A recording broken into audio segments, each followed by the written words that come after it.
What is good? It is your boy Mr. Frenzy from MrFrenzyProductions.com, and I am going to show you how to apply your side snare to your beat sequence. So it'll be a lot of fun. All right. And mostly as well, you're going to understand how it works in real time in the context of the piano roll, okay? This will save you a lot of time. Okay, so here we go.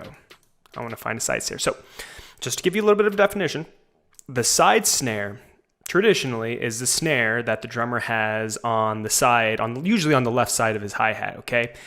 In the gospel churches and all that sort of stuff, in soul music, basically you have your main snare that is in front of you, then you have your side snare that adds a little tiny bit of extra texture and stuff like that.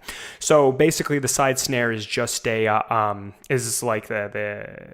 comes from sort of like the gospel church, okay? Because they used to work with two snares. Usually the side snare is also a higher pitch than the main snare, or a lower pitch, okay? If it's the same pitch, which it can be, but it won't poke out as much. So I have my beat here. Now I have a snare here, which I'm going to apply to a side snare. So basically, if it sounds like a snare, it can be a side snare, okay? So you don't literally have to get like drums that say side snare, because they're not going to, because the majority of people who are making packs, they don't even know what a side snare is, you know what I mean? Now you do. Okay, so let's go back to our piano roll. Let's look at our rhythm here, because right now we're in 16th notes. So another refresher, this is beat number 1, which is quarter notes, 2, 3, 4, subdivided into eighth notes, 1 and 2 and 3 and 4 and then you have 16th notes, which is 1 E and a, 2 E and a, so on and so forth, okay? These are all the places we can place our drums that they can potentially sound good. So if you know what you're doing, you'll be able to correct what your rhythmic patterns are, okay? Okay, so now let's place a side snare. Let's listen to what we got.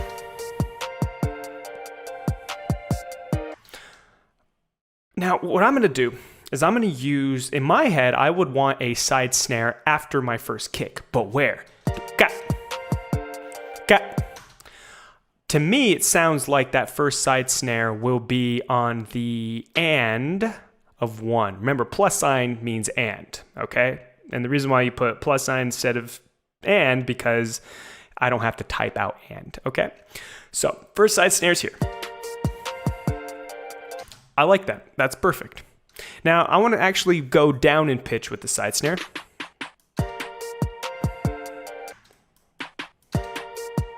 There we go. Now, the reason why I'm pitching it down is because the side snare and the clap basically kind of like have the same pitch. See what I mean? So I want to distinguish the side snare by either bringing it down or bringing it up in pitch. Let me hear what it sounds like when I bring it up in pitch. I like the way that it sounds higher in pitch, because it kind of matches the loop a little tiny bit better, because it's the loop sounds very like fun-loving and all that sort of stuff. Yeah, I'll keep it like that, sure. I was thinking maybe I could be all dark and put it like down here.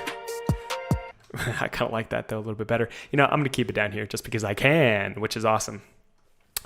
Okay, so we have the side snare on the and of 1. Let's see if there's another place we can put the side snare as well.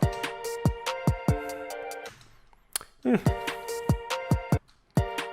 also going to put it on the 4th beat, but there's going to be a problem. I'll show you what it is. Yeah, I don't even like the rhythm of that either. The problem that was going to happen, that I was going to run into, is that I believe, no, it's not. Okay, I thought I was actually going to put the side snare on the open hi-hat, but I'm not, so it doesn't matter. But it doesn't matter. I don't like that rhythm anyway.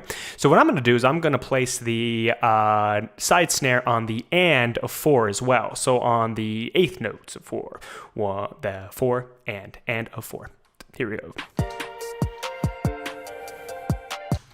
All right, cool. I like that. Also going to place it on the 1 here of the next measure. Nah, don't like that, so I'm going to place it on the and of 1, okay? So this is the same as this, okay? 1 E and, 1 E and. Cool. Great. Let's see if we can put it on the and of 4 here.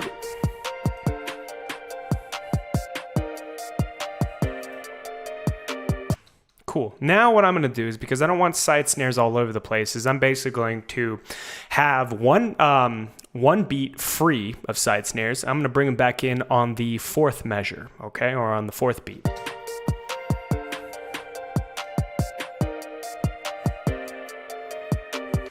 Put it on the and of 3. This is 1, 2, 3, okay? This is the and of 3, 3E and, okay?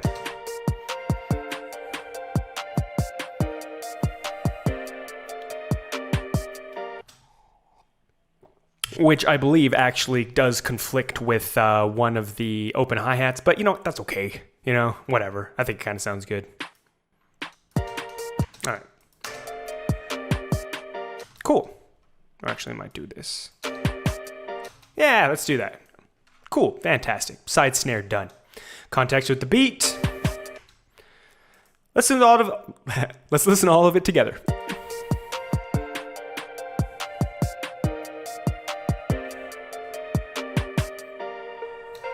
Don't really like that actually. I'll just place it over here on the and of 4 again, and that'll be it. Don't want to be too crazy with the side snares. You know, we have a tendency as musicians, especially on with computer music, to kind of overdo it. Don't overdo it, because remember, when you're making beats, you also usually have the artist that's going to sing over or rap over the beats. And if it's too complex and too crowded, they're not going to like the beat, because subconsciously they feel that it's too busy and there's no room for their flow or for their singing. Okay, so keep that in mind, and try not to be too crazy on like side snare placement and all that sort of stuff. Especially auxiliary percussion, which we're going to get into in the next module. So here we go to the next module. This is Mr. Friends from MrFriendsProductions.com, and I will see you in the next one.